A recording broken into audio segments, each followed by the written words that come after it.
If you're watching this video right now, it's probably because you're ready to take that next step. Currently, right now, I'm out on a trip in the DR. It's my second time out the country. The first time I went out the country was when I was playing college football, and we went for a bowl game. This time, I'm out the country on my own terms. It's 2025. We have been in business going on 3 years now, and have finally kind of created an area, I would say, of life where we are able to travel outside of the country or able to take the trip that we've wanted to take. Something that we've, obviously wanted to do right away or wanted to do from day one, but you got to build yourself up and put yourself in position to even do so. But I basically just wanted to come on here and share with you guys the steps you need to take the next step, the mindset you need to have to take the action, because I think a lot of people just get stuck in the know-how. A lot of people know what to do. A lot of people know what they need to do. A lot of people know how to do it, but they don't do it. In real estate, we call it analysis paralysis, but you can have analysis paralysis in life. See, a lot of people will game plan a whole strategy of what their life looks like. They'll build out this ultimate roadmap. They'll have the perfect plans in place. This will happen and this will happen. Once I get this prepared, I'll have this ready for it. I hear so many examples like this every single day where people are kind of game planning and strategizing what their life is going to be and what it's going to look like. But in reality, a lot of those people have excuses, or a lot of those people are really still battling self, because you're telling yourself those things and it's stopping you from taking action. Like, oh, I'll just wait for this stuff to happen. I'll just wait for the real estate market to cool off before I get in. Or I'll just wait till I pay off this credit card before I take any other steps. Like, those are all kind of limiting beliefs that have become, roadblocks for you to move to the next level. And if you don't figure out how to overcome that, even at the smallest level, you'll never be able to overcome it at the biggest level. So for me, at least, I know when I was getting into real estate, I knew I wanted to do it. I knew it was in my mind. I knew how to get there. I started off when I first hung up the cleats. I was working in Amazon driving a van, and I was delivering and listening to podcasts and crafting my mind and getting ready for it. But I started out in a sales position immediately after, and I worked that for 9 months. It was commission-based. I just wanted to learn how to eat what I kill, basically. And the entire time I'm there, I'm saying, hey, like, I'm going to get into real estate. I'm going to get into real estate. I remember my boss pulling me to the side and saying, hey, like, you got to make your goals more directed towards the company. You keep telling your goals of real estate, and it's kind of pulling people away from, the mission or the vision, which is the company.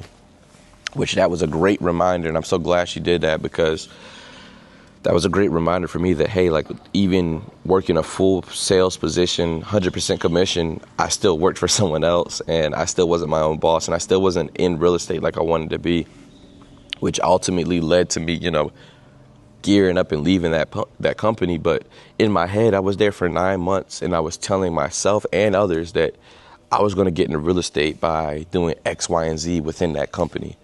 Once I get a team, once I get promoted out, once I do like 2 to 3 years of work, I should have a little nest egg of money to the side, and I could buy a property, and all these things in my head. And the timeline was already at 5 years plus. And it's so funny to think that, I'm, in my mind then, I was like 5 years should set me up to buy the first house, just for me to come in and be able to do that times 100, in less time.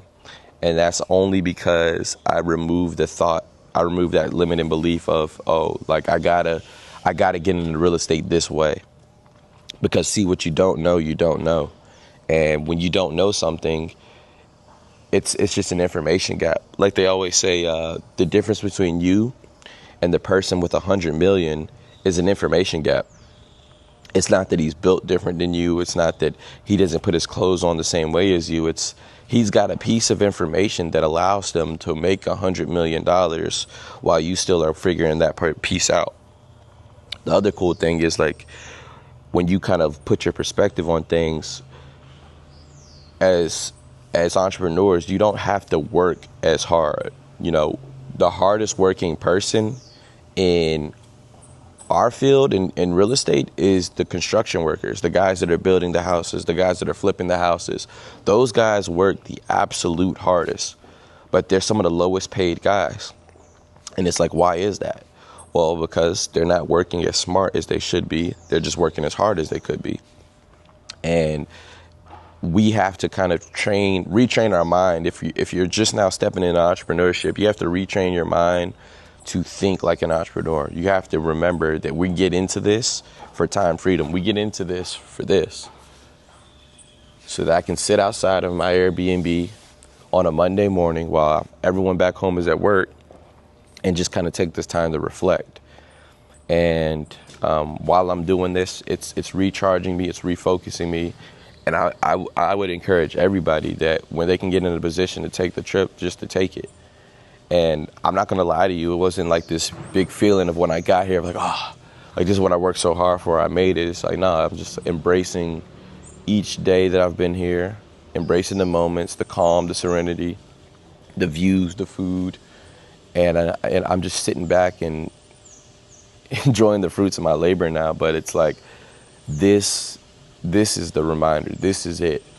For me, I can go back home with jet fuel knowing I want to give my family the same experience. I want to give my son the same experience. He's back home with my parents. And there's nothing really greater than that feeling. So it's like, why do we work so hard for what we do? This is it.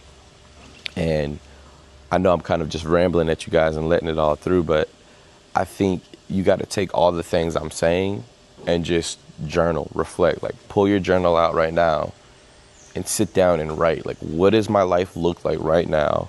What do I want it to look like? And what's the gap between the two right now? And how am I going to get there? All of this stuff translates to any field. Like, I'm in real estate. Some of you guys may not even be in real estate, but a lot of the stuff I'm talking about just translates to life in general. Like, you have to get the mindset of, I'm not making excuses. I'm doing things at my time and I'm going to do it. And you got to take the action. So I hope what I was rambling kind of helps out and that it all makes sense and ties back into what you're doing. But I mean, the message is obviously take the action and put the next foot forward and get it done. Just stop making the excuses. So you'll see this when you're supposed to.